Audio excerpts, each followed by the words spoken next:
when I thought about the Proud Papi name, I'm like, yeah, Proud Papi. I want other dads to feel proud of being dads. And I started thinking more about like just the conversations we've been having, and then seeing like myself and how I handled this situation last week. I realized that, you know, it was me. The target dad that I was trying to go for, a dad who felt bad and felt maybe guilty for not taking that responsibility and that action. It was me. Hey guys, welcome back to the Proud Papi podcast. This episode right here is kind of a personal one for me. I open up a little bit. Me and Eli, we talk about when life hit too hard, what do you do?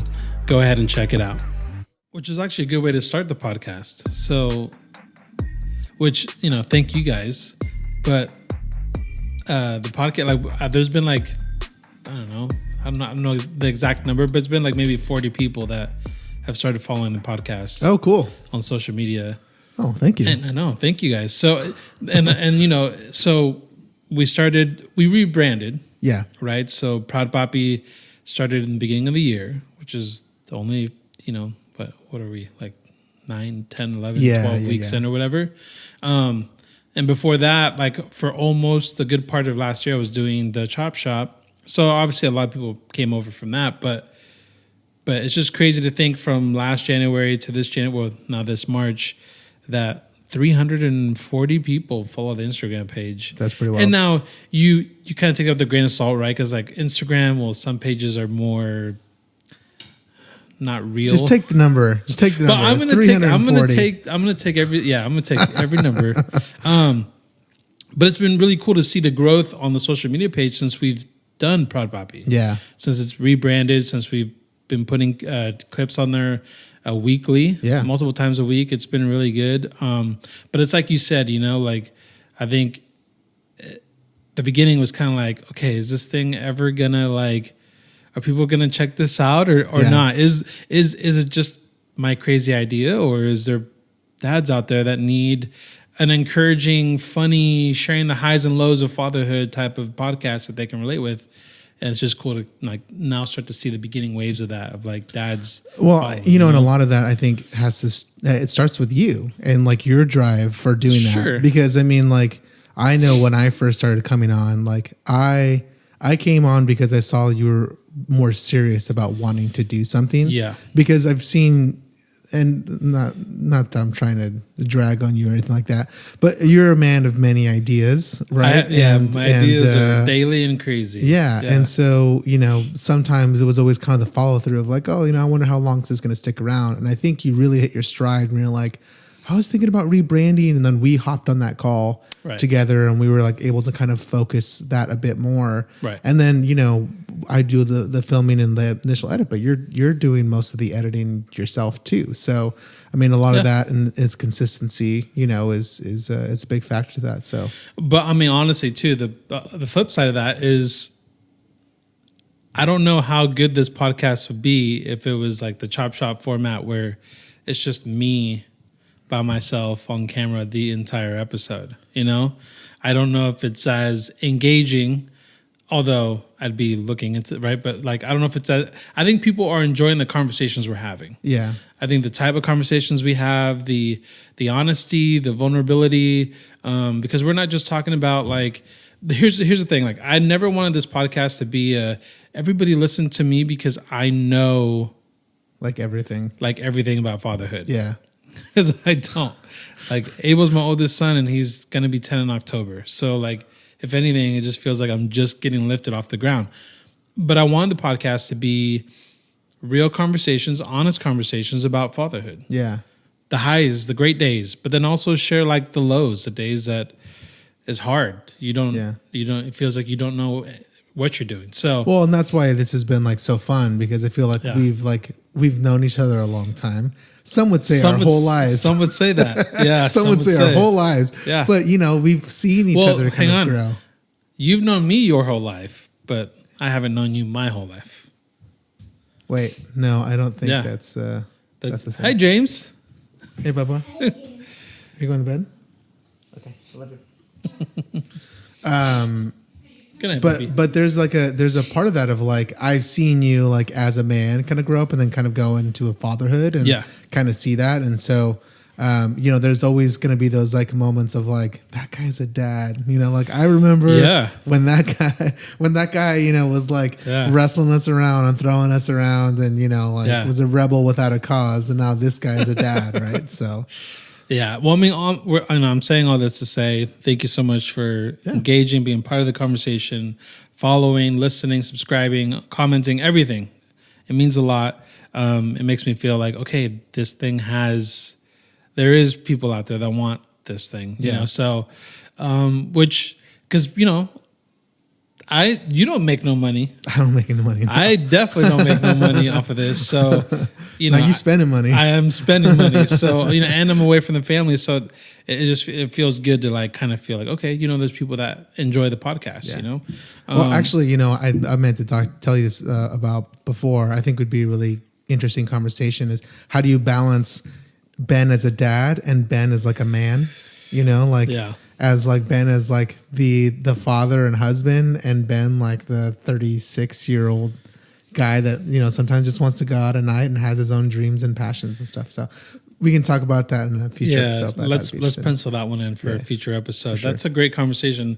I mean, obviously not just for me personally, but anybody. Yeah. But anyway, so speaking about my Instagram, or the Instagram, not mine, but ours.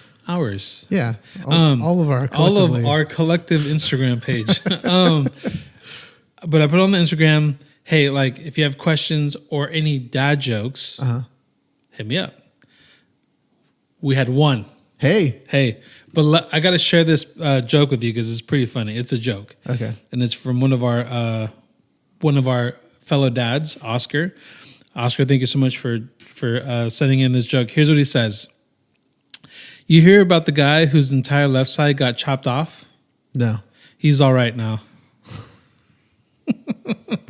Oh, that's great. Did you ever watch Arrested Development? I started to, yeah. Okay, so then have you gotten to the point of like the literal doctor? No. Okay, then I won't share anymore. Anyone that's seen Arrested Development will know.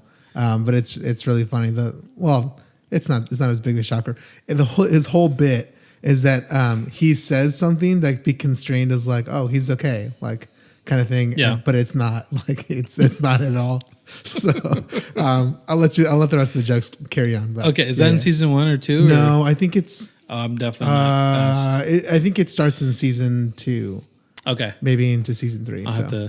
I'm like almost done with season 1. So, okay. Yeah. Which is a great season. Money's in the banana stand. Yes, exactly. Money's in the banana stand. So yeah, I wanted to share that. I don't know what it is about dad's humor, dad jokes.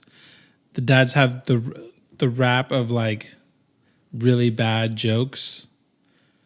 I don't know. I don't get it. For me, like I always play it as that, like as a father, sometimes we have to take on that like authoritarian role, where it's like we're like kind of Mr. Serious, and like when moms are like, hey, you need to talk with your son, talk with your daughter, like you have to kind of take on that more serious role. But there's like this little bit of immaturity that you kind of need to let out, and so those little jokes just kind of fit in. And I don't know about you, but I love to watch the cringe. Like it brings me so much joy to watch you just go, oh, geez. Well, then I guess you can't wait until till James is like 12, 13, and everything you do is cringe. Oh yeah. Oh dude. I mean, yeah, most definitely. Most definitely. I just watched this like Instagram reel, and I think they were out in like New Zealand, and he was dropping off his kids, and like as soon as they go in, he's just like yelling, hey, he's yelling out to them, I hope you have the best day ever, and his kids are just like just hiding their face and stuff like that. There's this dad on social media that when he picks up his daughter, he does like all these crazy dances. So he gets all dressed up when he does it, and he's like picking the girl up. He's like, and the girl's like this, and she's like, you can tell she's like in middle school, I think, or something. And it's just hilarious. I'm like, I could see myself doing that. Like if my kids got me really upset, and I'm like, you know what? The way I'm going to get back at them is to embarrass the heck out of them at school like that. But you know what's funny is our parents never did that to us. Our parents never did that to us. My dad would. No. Yeah, if we ever upset my dad, my dad would not go to school and do something. No. That's or not my his mom style. either. No. They'd ground us instead. She'd just chew us out or instead. spank us, something. That instead, which, hey, it worked. Yeah. All right. So, we kind of got into it in the beginning, but just kind of thinking about, because I'll be honest, last week was kind of rough for me. Last week was kind of, not just for me, but my family. So, there are these moments, and I mean, so again, Abel's my oldest. He's going to be 10. And then I have Mateo and Dalia, 6 and a year and a half. And then you got James, who is 6, 5? 4. 4. Be 5 in June. Okay. So, so you're, I don't know if you've ever experienced moments like this or not, but this past week was kind of like something like with us where it's kind of like life reminding you that life is happening. Yeah. And what I mean by that is like, I look at my kids and think they're going to be babies forever, and then something happens, like a comment or just a question, and it kind of disrupts kind of the rhythm that you find yourself in, kind of like, wait a second, you're not even, why are you asking this right now? It's kind of like just like a jolt, and it's not a pleasant one. It's just like oh, that's right. You're growing up. Yeah. And growing up in school, in public school, means that you're exposed to things that I don't always have control of, which means you have questions that I'm not ready to answer yet because I wasn't prepared to, or not that I'm not ready, but I'm not prepared to answer. Yeah. Because I didn't think that this question would come right now. And so that's not exactly what happened last week, but that's kind of like the jolt that I had last week. And so I could have easily done two things, or I could have done two things. One is I could have, really been discouraged about just the position that we were in, kind of being asked. And I'm going to be kind of vague here because I don't want to get into details, but totally fine. But I think it kind of, this general explanation will kind of hit people in different areas when it comes to their kids and growing up and having those difficult conversations, those difficult things that happen. I could have done two things. I could have sulked and said, you know what, I'm just going to completely avoid this and not even address it because I don't want to. It's uncomfortable. I'm not going to do it. Let's just move on. Tomorrow's another day. We'll never address it again. Or I could, talk to my wife, like take time to really think about it, pray about it, and then address it. And then honestly, it would have been really easy for me to just kind of like, I think we've talked about this in last week's episode or a few weeks ago where I easily can get irritated, especially when it comes to people giving me attitudes and stuff like that, and can easily get like really upset and lash out, especially when it comes to the kids. So, but I was really proud of myself because I was very composed and gave my kid the space to like feel that we could have a conversation about it. You know what I mean? Yeah. And I think that was really important for me to do. And it was one of those, like, I'm really proud of myself right now because I'm handling this a lot better than thought you would. Than I thought I would. Yeah. So it was hard. It wasn't easy, but I think after like time of just like talking to my wife, we really it was really kind of hard for us, but we talked about it. We prayed about it. Because that was important for me, was to really just take time to like think about it and then pray to God about it. Like what should I do here? How should I address this? How should I handle this? And it was one of those things of like, okay, life, this moment right here is hard, but the way that I'm handling this right now is showing me that I am growing as a dad. And although it'd be easy for me to be like, you know, to just be very immature about it, or just not address it, avoid it, or whatever. But to do the opposite of that was like, wow, like giving myself a pat on the back. You know, even though life was hard, I found the good in it. Yeah. That this was a moment for me, for my wife, for us as a family to really show, number one, like how composed we are in the midst of unexpected like things happening in life, and then honestly like our faith in God and what we believe in, our values, like holding on to those in the midst of having a hard time, because this won't be the last time, right? You know, definitely wasn't the first, but it won't be the last time. So, and I know I'm just kind of like, okay, where's he going with this? What is he saying? But I just kind of wanted to paint the picture of last week, because it wasn't an easy week, but like I made it through the week more than okay. Yeah. I'm sitting here I'm sitting here in this week, and I feel at peace about where my family's at. I feel at peace about my kids. I feel good about where us as a family are going, are directed, and it's because of how my wife and I handled that whole thing, you know? And so I guess my question, so we can kind of have a little bit of a conversation about this, is like, you know, when life gets hard, and whether this is directed, like whether it's hard because of the kids, or maybe it has nothing to do with the kids, but that weight that you carry as a father, when things get hard, you carry that thing heavy, you know? Like, what do you do in that moment where maybe finances are tight, you know? And as a dad, you carry a lot of that weight. Yeah. You know, and it'd be easy to just sulk and be in the dumps about it, and not, you know, just be very negative and mistreat the wife, mistreat the kids, like just not be a part of the family life as much because you're so like in your world. So for you, like when you find yourself in those difficult situations in life as a father, since you've been a dad, like how do you, because I know you've had difficulties before you were a dad, right? But since you become a dad, that changes the way that looks. So like, what does that look like for you when those hard times come?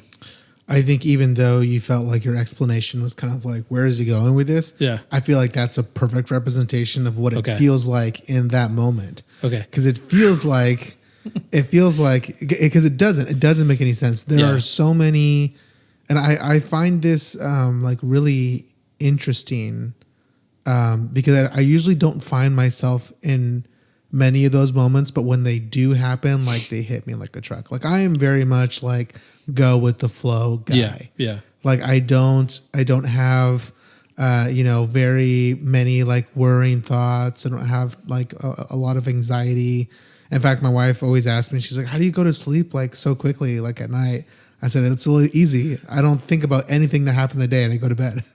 She's like, what? And I was like, yeah, just shut my brain off. Me too. Yeah. I go to sleep really fast, and Ruthie's like jealous. Yeah. She's like, I don't know how you do it. Just shut my brain off. And, you know. I guess that's what I do too. That's exactly what I do. Like I just shut my brain off, and then my body realizes how tired and I might go to sleep. But in those moments, it does feel like you're grasping.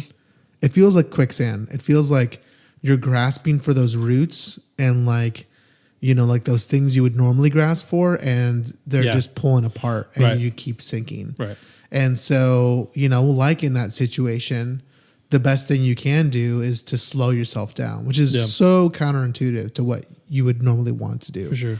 Like, because I feel very much, and I don't know if this is like for all men, but I feel like for most of the guys that I know are like, they're fixers. Like they want to fix a situation. Yeah. They have a solution to something, and if they can't physically or verbally change a situation, it's kind of like, oh, I don't know what to do with my hands then, right? Like I don't really know what to do in that certain situation. So for me, the first thing I try to do in that moment is to like really slow down and stop, and really try to like address the situation like as logically as I can.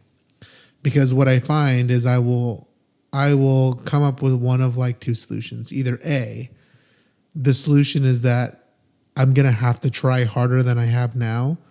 This is going to be like a moment of like discomfort, whether that's like physically or mentally or emotionally, that I'm just going to have to kind of grind through to kind of get through. Yeah. Or B, I have complete no control over the situation, in which I'm like, okay, like then I have to solely lean on like my faith in God. Like, Right. okay, I'm going to try and do as much as I can on my end, but ultimately understand that like I have no control like over the situation.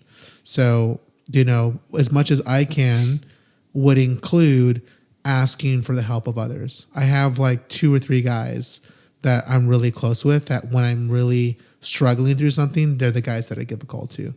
They're fathers that are around the same age. And we talked about this a couple weeks ago about having dad friends. Right. Those are one that's like most important. And the reason I only have 2 or 3 guys, and honestly, it's really like 1 and 2. Like when I get to like 3 guys, the solution, the problem may not be like as big. Right. Where I'm really looking for input. But there's usually one guy I call at first. It's not you. I'm sorry. I know it's not me because you haven't called me. I haven't called you. All right. But if you don't want my expert advice, it's fine. But I like how you're like, it's not you. It's not you. Like, dude, I know that. I know. Now they know that. Now they know that. Now they see the big jerk that you are. Yeah, like, wow, you don't call your brother for that. But I've gone through so much like life stuff with them that I can be like open and honest with like how I'm feeling. Yeah. Like whether that is like a venting type of call and just kind of like throwing it out there, I'll know that he's going to tell me things that I need to hear. Not things I want to hear. Yeah. Not things that I think I should hear. Yeah. But this is where you went wrong. This is where you might have made a mistake here. You shouldn't have done that type of deal. And it's not so heavy-handed, but really like he can read in that situation as someone that's away from that situation and be able to give like sound advice. Mm-hmm. So like for me, that's like my number 2 lifeline. That first lifeline again of like, if I feel like I have no control over it, like it's a God thing. Like, and I've been very, I will say that I'm very thankful that that is an area in my life that like I can acknowledge of like, okay, I've got no control and try and release as much of it as I can. Because I know in another life, I could definitely be, you know, just keep working at it kind of thing. So I'm thankful for that. But yeah, I mean, that's where I kind of find myself in those like grasping situations. Yeah. I think,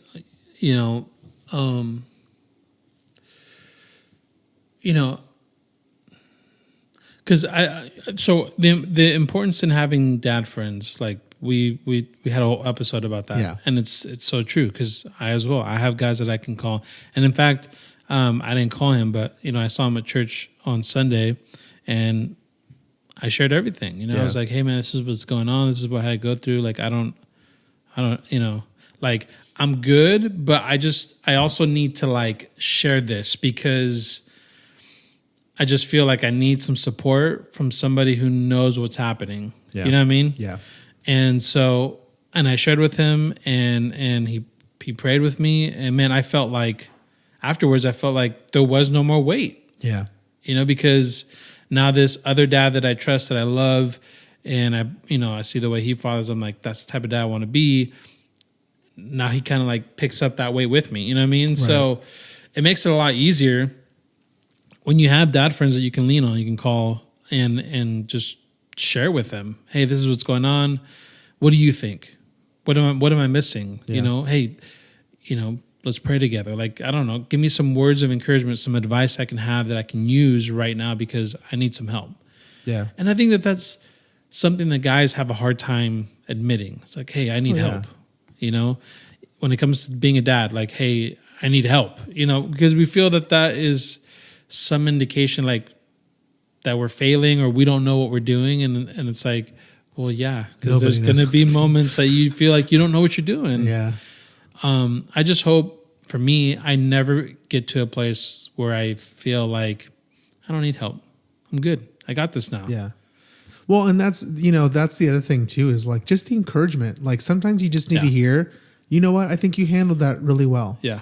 You know what I mean? Because I think too often, like while we carry the weight of like what we might feel like it's like a failing or something like that, we also kind of carry on our successes as well. And sometimes we feel like they kind of go unnoticed. And not that like we want to be praised on the mountaintops of dad of the year kind of thing, but there are certain situations where like I'm sure like hearing that you were able to be like more aware of the situation and kind of be more calm in that situation, see that out. Yeah.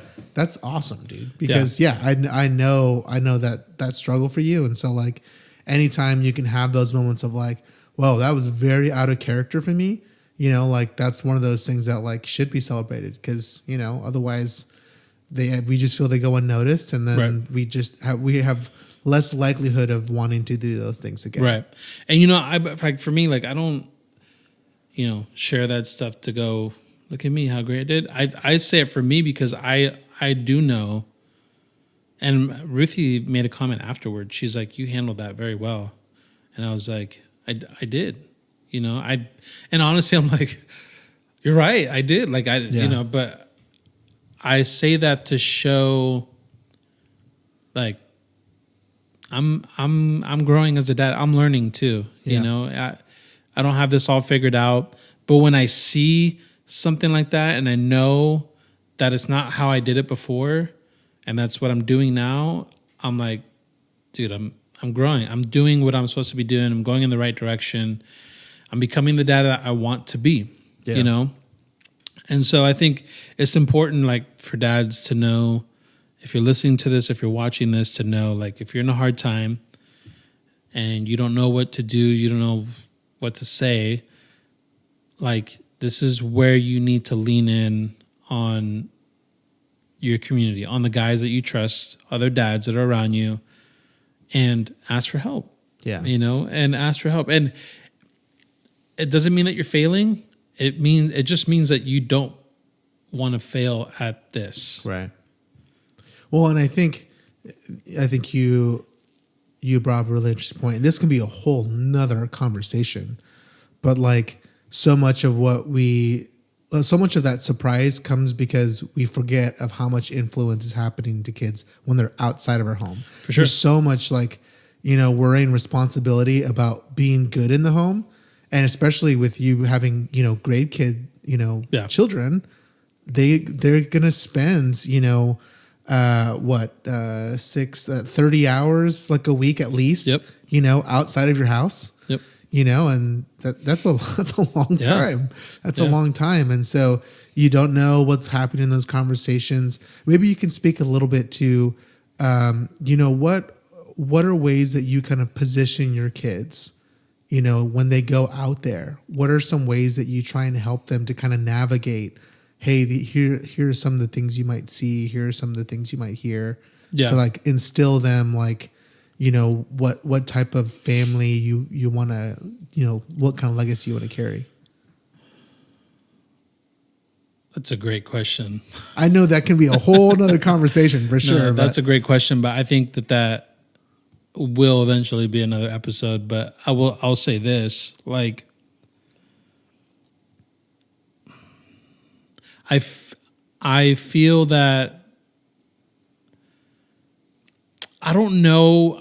There are obviously things that I don't let my kids be exposed to. Mm-hmm. Obviously, right? They're not watching rated R movies, right? They're not listening to certain types of music. But I'm not afraid to let them hear a curse word.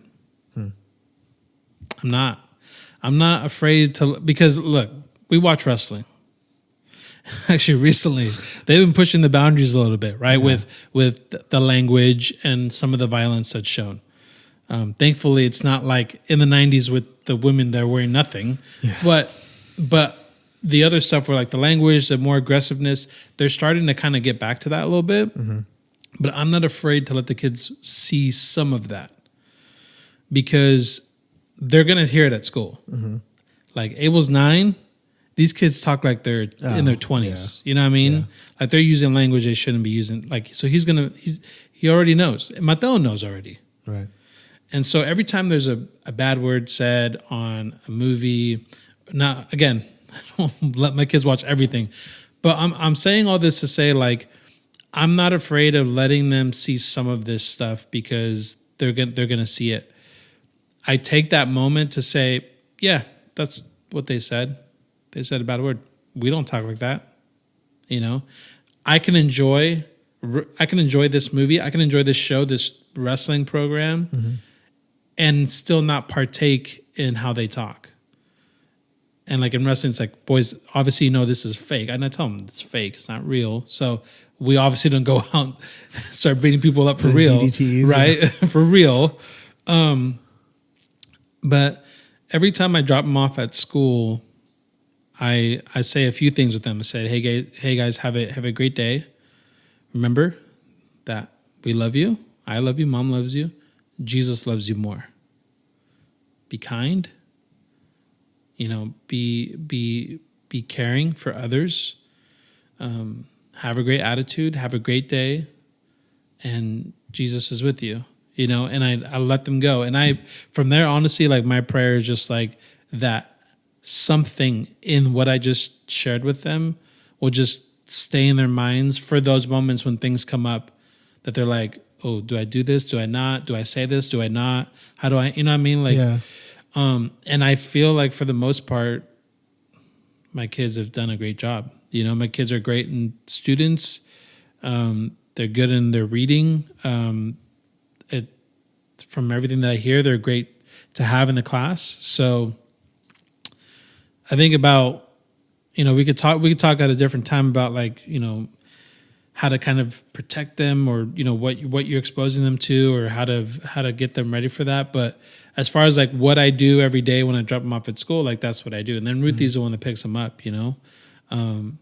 But I feel like my kids, they know where we stand. Yeah. Like they know what me and Ruthie believe in, what our standards are, our morals, like our belief, like, and they take that as their own too. Yeah. And so I feel like they do a really good job in knowing, no, that's wrong. I know what that word is. I know it's a bad word. I'm not going to say it. You know, does it mean that they've never cursed? I don't know. Maybe they have. Yeah. I don't know. Yeah. There's plenty of things I did that my parents didn't think I did when I was young. We won't share that in the podcast, huh? Maybe not this podcast. That'll be another podcast. But yeah, does that answer that question? Yeah. Yeah. No, that's good. I felt like it's important. Again, that could honestly be like a two-parter episode. Oh, dude. Yeah. So like I know that is deep, but I think it's important to like add a bit of that value too, because I mean I know we want to speak about the difficulties that are going on in our fatherhood, but so much of that is stuff that happens outside. And so how do we put some practicality to that situation? Yeah. We know that we can't be an effective helicopter parent. We can't be the one that's checking in all the time kind of thing. But what are ways that we can set for success, you know? And look, I'll take it one step further because some of you are probably watching this and going, well, that's cool, Benny, but like, I don't believe in God, you know, which I would tell you, okay, but let me tell you something. I wouldn't be able to do what I'm doing without my relationship with Jesus. And who the type of father I am is because of the picture that I have in the Bible of God as a father to me and how much he loves. Like, so there's a lot of value in having a relationship with Jesus when it comes to being a father. That aside, try Jesus. Yeah, exactly. That aside, I will say this though, that your kids are going to handle situations by the example that you give them. So the way that you handle situations, like they're always watching. Yeah. So the way you handle stress, the way you handle bullies, the way you handle being happy or being sad or doing something hard, like they're going to mimic that when they go out, you know? Yeah. If you easily get frustrated like me when it comes to just the tiniest things and you go, dang it, and you know, then when they come home from school and they're doing their homework and they get to a problem that's really hard, they're just gonna be like, dang it, and throw the pen. Like, that's what they're gonna do. Yeah. So if you want your kids to you know what I mean, like behave a certain way, then part of that is gonna be on you, like showing that, not just telling them, showing it. Yeah, one of the biggest exercises we did was creating like a family mission statement of like what kind of family we want to be. Yeah. If you haven't done this, I would highly recommend like take it seriously, take an hour, take 2 hours, sit with your wife or your partner, whoever it may be, and figure out like, hey, like how, you know, as a mission, like as a family, like who do we want to be known as? And what you'll find is the most effective mission statements are ones that are memorized internally. So they're ones that have to be constantly repeated to your kids, ones that you have to closely live by. Yeah. So that they know like this is who we are as a family. Like for us, like it's important for our family. We want to be generous in our time and in our money. And in our service to other and our generosity to others, and that we like we want to be centered, you know, in Christ. Yeah. And so between those two things, like those are things that we're speaking out loud and that we're showing, because that's who we want, like our Contreras clan to like be known as. Yeah. And like that's the expectation we hold like for our kids, not as like this, you have to be this perfect kind of thing, but like, hey, that's where we want to be. That's what we want to do. Right. And so we want to celebrate the things that align with our mission statement. And we want to pause for correction for things that may be disaligned with that. Yeah. So that's good. Yeah. That's going to have to be another episode. That's what I'm doing. I'm writing down. I'm like, dude, look at all these episode ideas that we're coming up with just on this episode. Yeah. And let me end with this, dude. Like at the end of the day, like, again, this podcast is here because I want to encourage dads, like, because I know how hard it is. I know how stressful it can be, how much weight you can carry and feel like, am I doing this right? Am I not? I feel like I don't know what I'm doing, you know? And sometimes it's so easy to just feel down about yourself as a dad. Like, it really is. I know I did, you know? And so when I was thinking about, you know, the podcast is here because we want to encourage dads to be proud dads, to be proud papis, right? Like, and what that means is not like be proud at how good you are. It's to be proud of the responsibility that is in your hands, the calling that you have on your life as a dad, the opportunity you have to raise your kids. And sometimes dads need to be reminded, like, you're doing a great job. Like, keep going, it's more than, like, be there, be present. Yes. But take action, you know, like talk to your kids, like instill in them the things that you want to pass on to them. Right. Because when you're long and gone, like that's the thing that carries on in them, you know? And so when I was thinking about the podcast is, you know, last week or so, thinking about how many people have been following, I'm like, man, this is so awesome. I'm like, you know, when I thought about the Proud Papi name, I'm like, yeah, Proud Papi. I want other dads to feel proud of being dads.